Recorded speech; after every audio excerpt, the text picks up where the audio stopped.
extradition will fail, sir.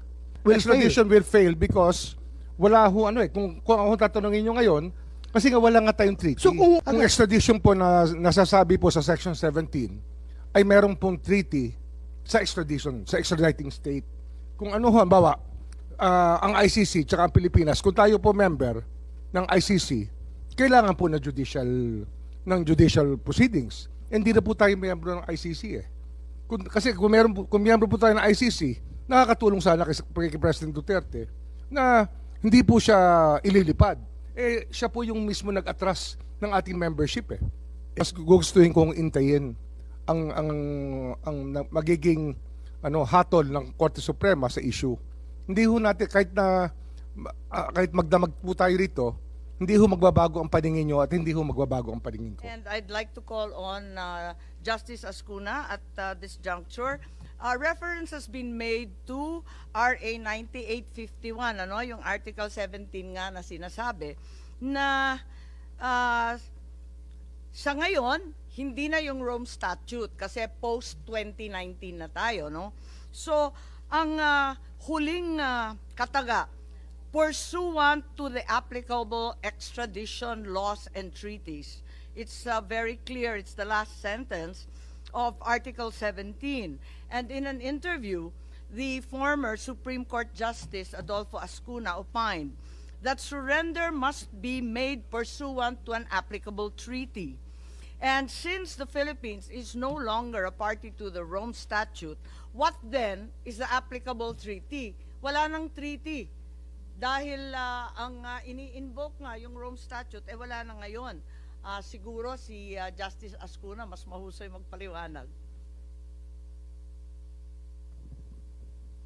Thank you very much, Madam Chair. Regarding the applicable provisions, the justification given by government for the surrender of former President Rodrigo Duterte to the ICC consists of two grounds. One is the warrant of arrest issued by the ICC and served through the protocol of the Interpol. The other is Section 17 of Republic Act 9851, which is the Philippine IHL law, and which provides that if a person is already being investigated for the crimes covered by this act, which includes crimes against,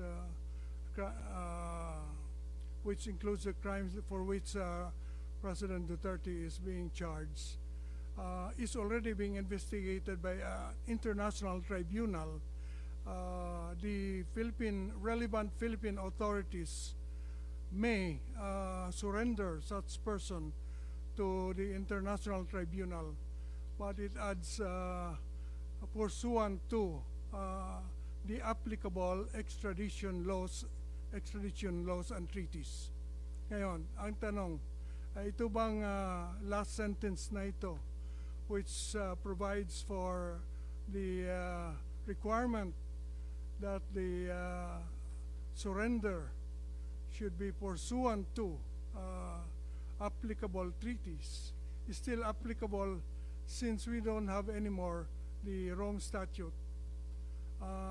Sa palagay ko po ay it's either we have the Rome Statute or not. If we don't have a treaty, then we cannot surrender the suspect to the ICC under this section, because this section requires that the surrender be pursuant to a treaty. Pursuant means in accordance with. And so if there is no treaty, in my view, we cannot make a surrender. On the other hand, if there is still a treaty that is due to the residual obligations that the Philippines may have even after withdrawal, pursuant to Article 127, Paragraph 2 of the Rome Statute, after withdrawal, the withdrawing state still obliged to cooperate with the ICC in relation to matters already under consideration by the court prior to withdrawal. So it again you go back to the question, is the Philippine situation something already under consideration by the court, by the ICC, prior to our withdrawal? In my view, Madam Chair, the answer is yes, because as of February 8, 2018, prior to our withdrawal, Fatou Bensouda, the former ICC prosecutor, already said that the Philippine situation is under preliminary examination as of that date. The question is whether or not the prosecutor is the court, because 127 paragraph 2 says under consideration by the court. And in my view, it is, because there are four principal organs of the ICC. The first is the presidencies. There's one president and two vice presidents. The second are the judicial divisions. The third is the office of the prosecutor. And the fourth is the registrar. So the office of the prosecutor is part of the court. Therefore, when Article 127, paragraph 2 says the matter must be under consideration by the court at the time before withdrawal, it includes consideration by the prosecutor. And so therefore, I believe we have residual obligations even after withdrawal. Question therefore is whether or not the warrant of arrest issued by the ICC after our withdrawal is something we have to cooperate with. Under 127 paragraph 2, in my view, yes. And therefore, in my view, the warrant of arrest is legal. However, I believe that the surrender is not, because the surrender must be pursuant to a treaty, and therefore our own law, Section 17 of Republic Act 9851, brought back the Statute of Rome, even after withdrawal, because it requires that a surrender must be pursuant to the applicable treaty. And therefore, in this case, the applicable treaty remains the Statute of Rome.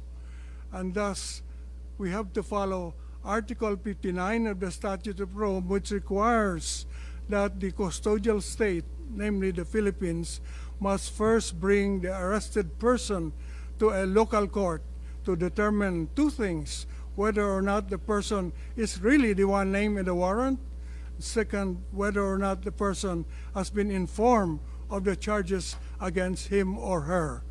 This was not done. Therefore, there was, in my view, a violation in the act of surrender. However, Madam Chair, this is in the forum of the Philippines, but in the forum of the ICC, different rules apply. The rule in international law, Madam Chair, is that procedural laws are governed by the forum. So procedural safeguards are applicable only to the forum. If the Philippine Bill of Rights, for instance, which says that no person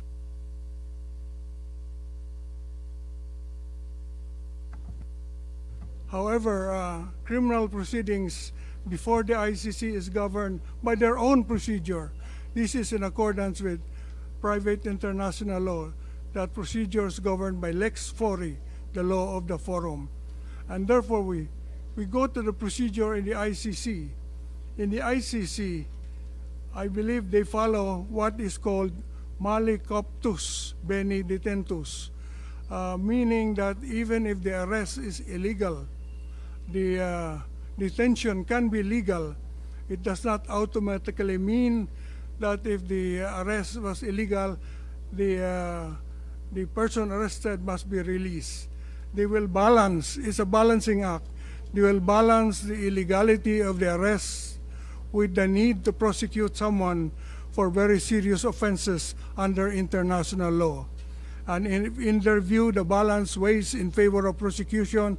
They will prosecute, notwithstanding the violation of the procedure in the arrest and in the surrender, I mean.